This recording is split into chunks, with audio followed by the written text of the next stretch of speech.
The typical period or a similar uterine blood flow makes you niddah. But what if your bleeding is very light or you only have staining?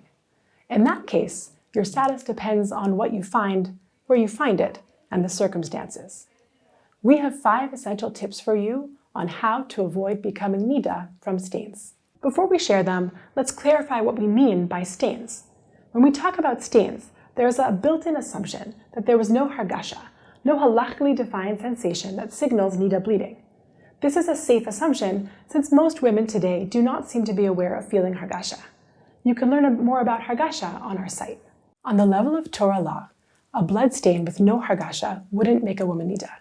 But our sages decreed that a blood stain can make a woman niddah. They built a lot of leniencies into this decree and even encouraged women to take advantage of these leniencies. So, how can you avoid becoming niddah from stains? Tip number 1. When your 7 clean days are over, switch to colored underwear. Stains found on colored surfaces, including clothing, sheets, and towels, do not make you niddah.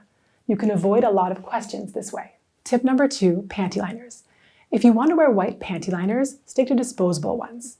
We follow the opinion that stains on a disposable liner don't make you niddah, based on the halacha that single-use items don't become tameh, ritually impure, so stains on them don't make a woman niddah.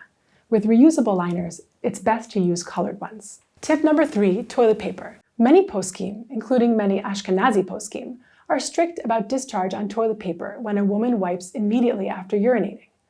If you follow that psak, either be careful not to look at tissues or toilet paper when you wipe immediately after urinating, or try to make a habit of not wiping immediately after urinating, waiting 15 seconds if possible, so that you can look freely. If some time passed between urinating and wiping, you can disregard the stains on the toilet paper.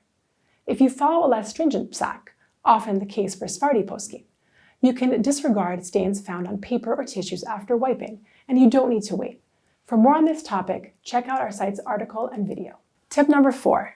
Halacha is stricter with discharge found on anything that is inserted vaginally, so better not to do a bedika or insert a tampon when you don't need to. Either try not to look at an ultrasound probe, diaphragm, or any other type of vaginal applicator or device, or take care to rinse them off first. Final tip, tip number 5, relations.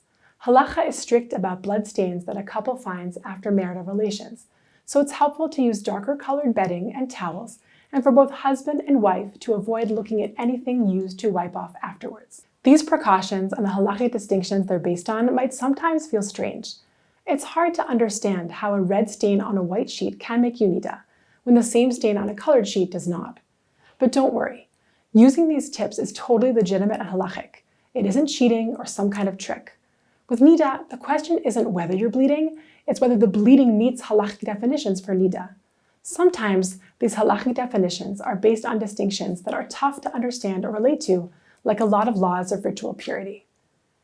These tips can help you steer clear of questions about stains. They're based on one fundamental principle. The leniencies of stains that our sages put into place aren't a way to get around the halacha. They are the halacha. Learn more with our site's articles, videos, and Q&A about niddah and stains. And don't hesitate to reach out to a yoetzet on the hotline, through the website, or in your community.